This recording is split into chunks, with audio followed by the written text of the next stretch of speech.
रामकृष्ण हरी माऊली. प्राजक्ता मन जिंकण्याची वाट या चॅनलमध्ये तुम्हा सर्वांचे खूप खूप स्वागत आहे. रामकृष्ण हरी या उक्तीचा अर्थ म्हणजे रामासारखं आचरण ठेवा, कृष्णासारखी नीती ठेवा, म्हणजे दूरदृष्टीपणा असा आपला हवा आपल्यामध्ये, आणि हरी म्हणजे सतत हरिनामाचे स्मरण करावे. तर या सुंदर विचाराने आजच्या व्लॉगची सुरुवात करूया.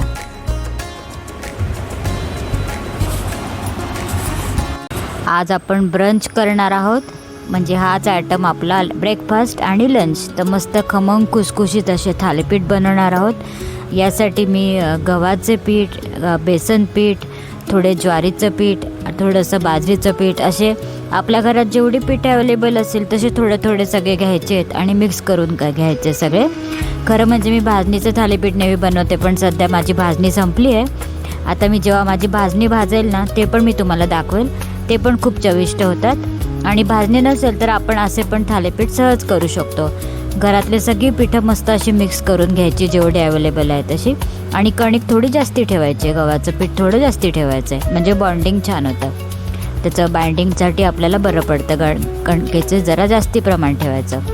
आता याच्यामध्ये मी भरपूर सारी कोथिंबीर टाकली, कांदा चिरून टाकलेला आहे, 2 कांदे घेतले बारीक चिरून, ओवा टाकला आहे, जिरं टाकलं आहे. कोथिंबीर जेवढी जास्त तेवढी सुंदर चव येते.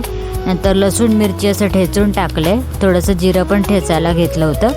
लसूण मिरचीचा असा मस्त गोळा टाकायचा ठेचून. आपल्याला जसं तिखट आवडतं त्याप्रमाणे मिरची कमी जास्त करायची. अख्खं जिरं पण थोडं वरतून टाकायचं, म्हणजे आणखी सुंदर चव येते. न ठेचता अख्खं जिरं पण टाकलं आहे. आता आपले नेहमीचे सगळे मसाले ॲड करायचे. हळद टाकली आहे, हळद जरा जास्ती टाकायची म्हणजे कलर छान येतो, सोनेरी कलर येतो थालीपीठाला. लाल तिखट टाकते आहे,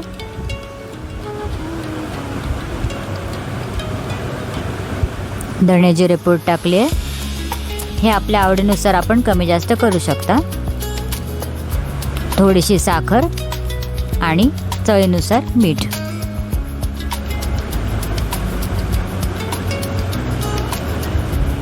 आता हे सगळं एकदा आधी कोरडं असं कालवून घ्यायचं आहे आणि नंतर थोडं थोडं पाणी करून आपल्याला हे पीठ आता मळून घ्यायचं आहे. आणि बघा अशी कन्सिस्टन्सी पाहिजे, जास्ती मऊ पण नाही आणि जास्ती घट्ट नाही. आणि पोलपाटावर एक छोटा रुमाल ठेवून असं गोळा एक छोटा घेऊन असं आपल्याला हाताने थापायचं आहे. आणि हलगत असा रुमाल उचलून तव्यावर असा ठेवायचा आहे. जसं दाखवलं आहे आपल्या व्हिडिओमध्ये त्याप्रमाणे असं हलकंसं आपल्याला ते थालीपीठ तव्यावर सोडायचं आहे. किंचितसं आधी तेल लावून घेतलं होतं.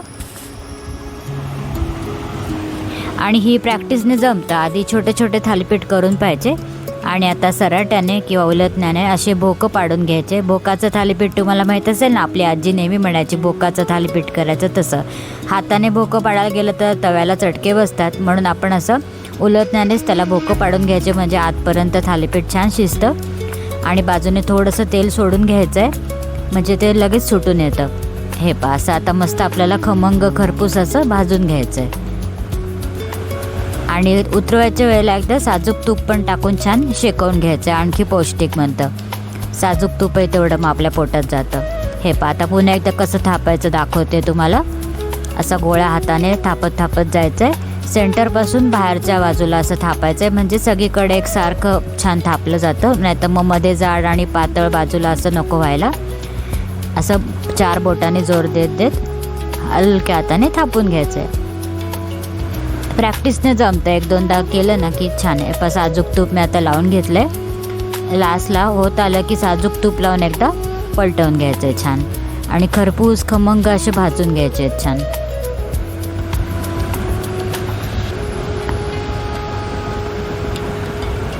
असे थोडेसे ब्राउनिश असे डाग पडले पाहिजे, कच्चं थालीपीठ नाही राहू द्यायचं.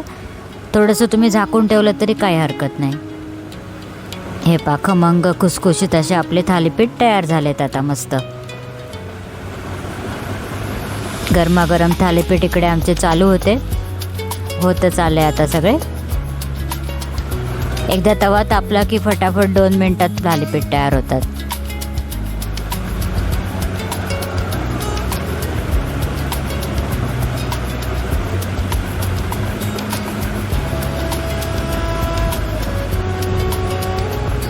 Yes, ready. आता मस्त सर्व करूया. थालीपीठ, त्याच्यावर लोणी किंवा बटर, दही आणि मस्त मिरचीचं लोणचं. माझ्याकडचं लोणी नेमकं संपलं होतं, मग बाबांना मी बटर दिलं आणि मस्त ताट तयार करून दिलं की सगळी मंडळी खुश झाले. तुम्ही पण नक्की ट्राय करा. आपला टिपिकल महाराष्ट्रीयन पदार्थ आहे हा.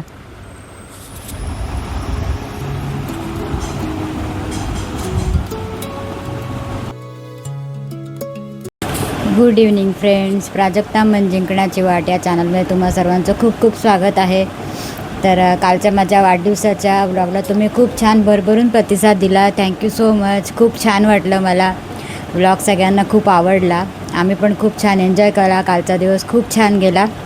आता आज दुसऱ्या दिवसाची संध्याकाळ आहे. संध्याकाळचं मी शूट करते. सकाळी तर मी तुम्हाला दाखवलं आम्ही कसे खमंग खुसखुशीत थालीपीठं केले होते, कारण 2-3 दिवस सतत गोडाचं जेवण झालं होतं. सगळ्यांना तिखट खावं वाटत होतं, म्हणून आम्ही लंच आणि ब्रेकफास्ट याचा ब्रंच आम्ही केला.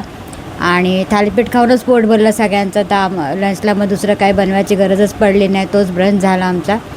आणि आमरस तर चालूच आहे, आंब्याची बॅटिंग.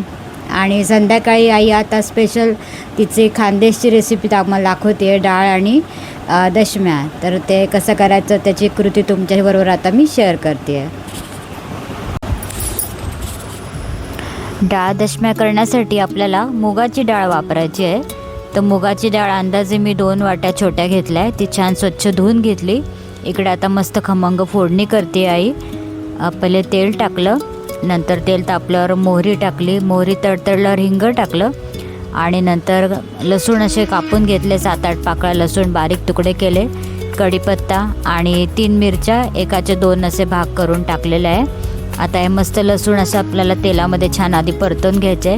कढीपत्ता, मिरची, लसूण छान मस्त खमंग परतायचे तेलामध्ये. आपल्याला याचीच चव छान लागते. एकदम साधी सिंपल डाळ आहे ही. अगदी तुम्ही कुठल्याही पेशंटला सुद्धा देऊ शकता ही. आता याच्यात आपल्याला हळद टाकायचे. ही खास फक्त मिरचीवरच करणार आहे. आज मस्त आईच्या हातची रेसिपी चालू आहे, त्यामुळे आम्ही सगळे खुश होतो. आपण कितीही एक्सपर्ट असेल ना, पण आईच्या हातची चव ही आहे ती आपल्याला ती जमतच नाही तशी. आता आईने इकडे धणेजिरे पूड पण टाकले. अजून मग आईला जास्ती त्रास देत नाही, पण कधीतरी लहर आली की आम्ही आईला करायला लावतो. जरा बरं वाटतं. तो आपल्याच हातचं खाऊन कंटाळा येतो की नाही माणसाला. आपल्याला आईच्या हातची चव मिळते तर आपल्या लकी आहोत असं समजायचं. तर आता हे छान खमंग परतून झाले. लसूण पण छान परतले.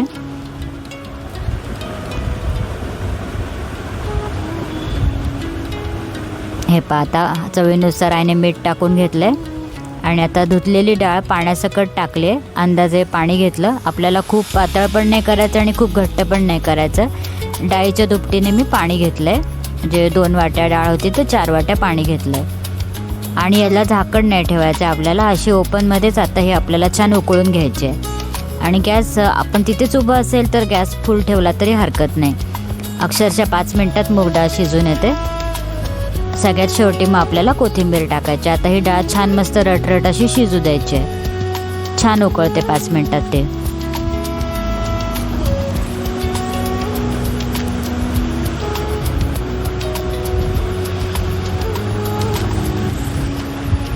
थोडीशी कोथिंबीर टाकून घेतली आहे. कोथिंबीरीने पण खूप छान स्वाद येतो डाळीला.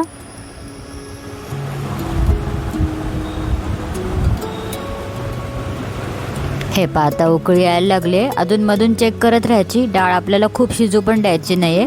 मी तुम्हाला दाखवते लास्ट स्टेपला कशी हवी ती. फक्त उभं राहून लक्ष ठेवायला लागेल. आता होत आली आपली डाळ. थोडंसं तिथे उभं राहून लक्ष ठेवायचं डाळीकडे. आणि हे आता मी बंद केला गॅस. आणि अशी आपल्याला आता बोटचेपी झाले का दाखवते तुम्हाला.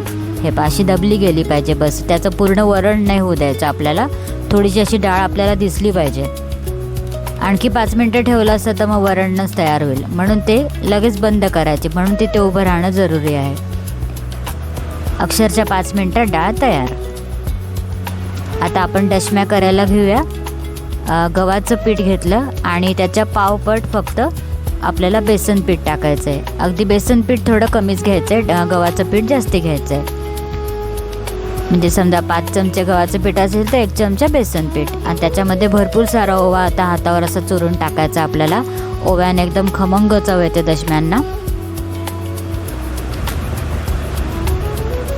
आता आपले हळद टाकली आहे.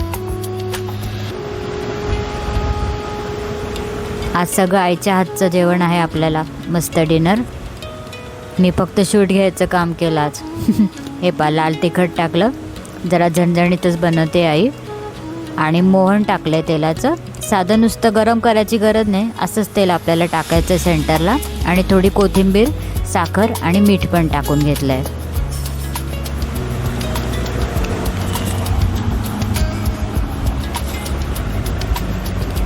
आता हे सगळं सुकं मिश्रण आधी मस्त एकत्र करून घ्यायचं, म्हणजे तेल पूर्ण पिठाला छान लागतं. सगळे मसाले पण सगळीकडे पसरले जातात छान.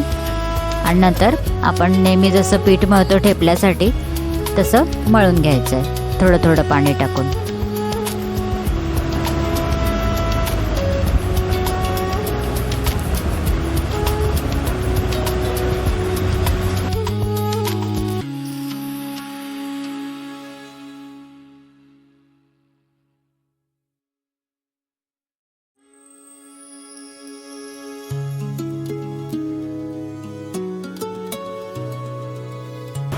हे पा आपलं पीठ मळून तयार आहे. जास्ती घट्ट पण नाही, जास्ती पातळ पण नाही.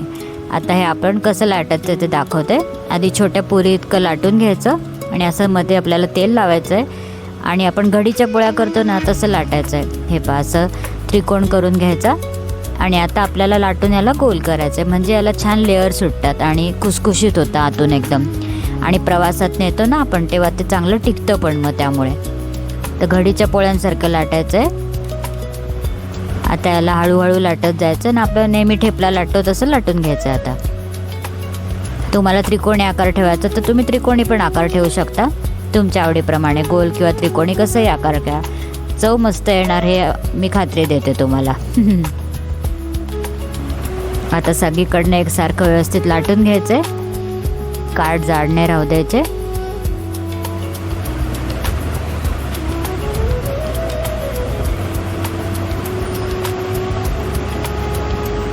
हे पासर अशीच आपल्याला ठेवायचं आहे जाडी, मी तुम्हाला दाखवते. आता मस्त खरपूस तेल लावून शेकून घ्यायचं आहे.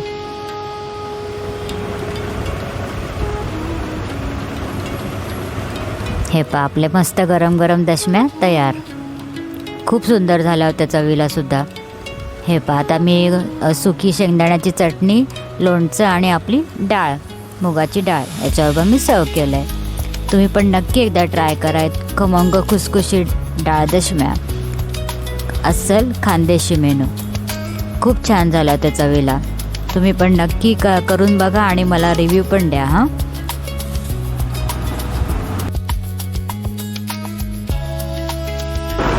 सो फ्रेंड्स, तर आता आपल्या डाळ दशम्या तयार आहेत. आता हे ताट मी आजोबांना नेऊन देणार आहे आणि आम्ही आता या गरम गरम डाळ दशम्यांवर ताव मारणार आहोत. ही आता माझ्या आकाजीची आणि वीणाजीची रेसिपी आहे. सो तुम्ही पण घरी नक्की ट्राय करून बघा, माझी पण खूप फेवरेट आहे. या सगळे जेवायला, सगळे जेवायला या.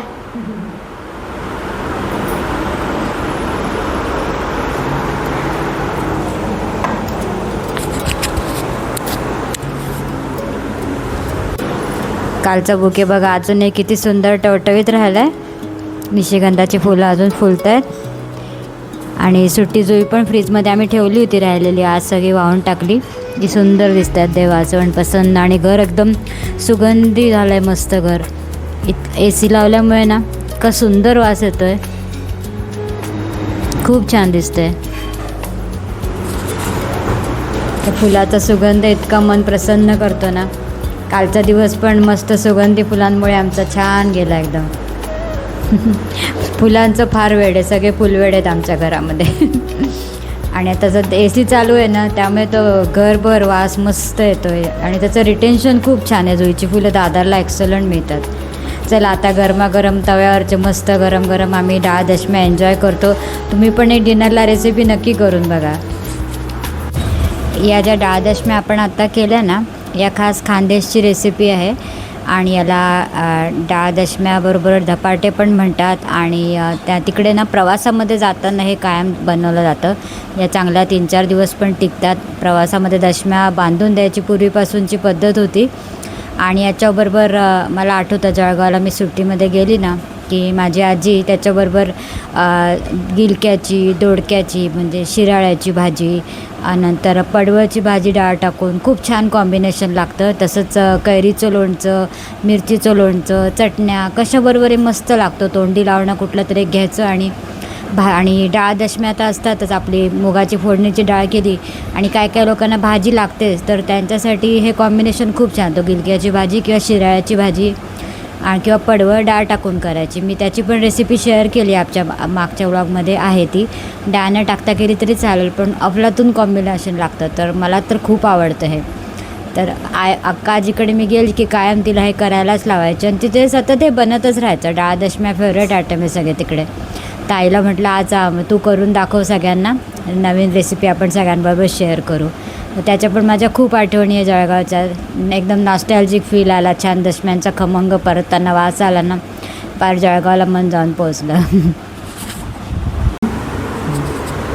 आजचा आमचा मेनू तुम्हाला कसा वाटतो? डाळ आणि दशम्या हा पारंपरिक पदार्थ आहे. आजी पणजीपासून आपले चालत आलेला पदार्थ आहे आणि हा प्रवासात वगैरे पण टिकतो. तुम्हाला जायचं असेल प्रवासाला वगैरे ते घेऊन जाऊ शकता. 2-3 दिवस टिकतात आणि त्यात डब्यात द्यायला पण खूप चांगला प्रकार आहे. तिखट दशम्याप्रमाणे गोड दशम्यासुद्धा असतात. त्या गुळाच्या पाण्यात भिजवतात. गव्हाचं पीठ आहे ते आपण घ्यायचं, काय तुम्हाला जेवढं घ्यायचं तेवढं 1 वाटी वगैरे, आणि गूळ घ्यायचा 1 वाटी. त्याला निम्मं पाणी घालायचं आणि तो गरम करून गूळ विरघळून घ्यायचा आणि त्या पाण्यात ते पीठ भिजवायचं. भिजवताना परत तुम्ही सुंठ, वेलची पावडर, थोडंसं मीठ वगैरे तुमच्या आवडीप्रमाणे टाकू शकता. आणि ते पीठ भिजवल्यानंतर त्यात तुम्ही तुपाचं मोहन घालायचं. यात तेलच घातलं पण त्यात तुपाचं घालायचं. अशा गोड दशम्या पण चांगल्या लागतात. त्याला वरनं तीळ वगैरे लावतात, छान होतात त्या पण. फ्रेंड्स, त्या गोड दशम्याची पण आईची आयडिया मला आवडली. आपण पुन्हा एकदा नक्की करून बघू गोड दशम्या. मी सुद्धा कधी खाल्ल्या नाही आहे. तर आमच्याकडे सतत तिखट हा आयटमच बनवला जातो. तर गोड दशम्या आता आई इथे आहे तर आपण नक्की करू आणि केल्यावर मी तुमच्याबरोबर ऑफकोर्स शेअर करणारच. निजला विचारू आजचा बेत आवडला का. हो, खूप छान झाला होता आजचा बेत. आणि एखाद्या व्यक्तीला जर सर्दी झाली असेल, तोंडाला चव नसेल तर मग किंवा तापातून उठल्यावर पण तुम्ही हे देऊ शकता. पचायलाही हलकं असतं. आणि एखाद्या वेळेस स्वयंपाक करायचा कंटाळा आला असेल किंवा घरी आपण एकटेच असू, तेव्हा मग असं साधं सिंपल काही मिनटात होणारं जेवण तुम्ही बनवून घेऊ शकता. हो, आणि इवन आपल्याकडे कधी भाजी नसेल ना तरी हा पर्याय उत्तम आहे. अचानक घरातली भाजीच संपली आणि आता काय आणायला जायला पर्याय म्हणजे नाही आहे सोर्स काय, तर डाळ दशम्या मस्त मेनू होतो आणि सगळे खुश पण होतात. जरा वेगळं चव मिळते तोंडाला. तर भाजी नसल्याचा पण हा छान पर्याय आहे. हो, नक्कीच. मी इथेच थांबवते. नवीन आयटम तुम्ही हा नक्की करून बघा आणि आवडला असेल तर आम्हाला नक्की रिव्ह्यू द्या. कसं वाटलं सांगा तुम्हाला. तर आजचा ब्लॉग आवडला असेल तर लाईक करा, शेअर करा आणि सबस्क्राईब करा. भेटू उद्या नवीन फ्रेश ब्लॉगमध्ये. तोपर्यंत सगळ्यांना bye bye. Good night. Good night.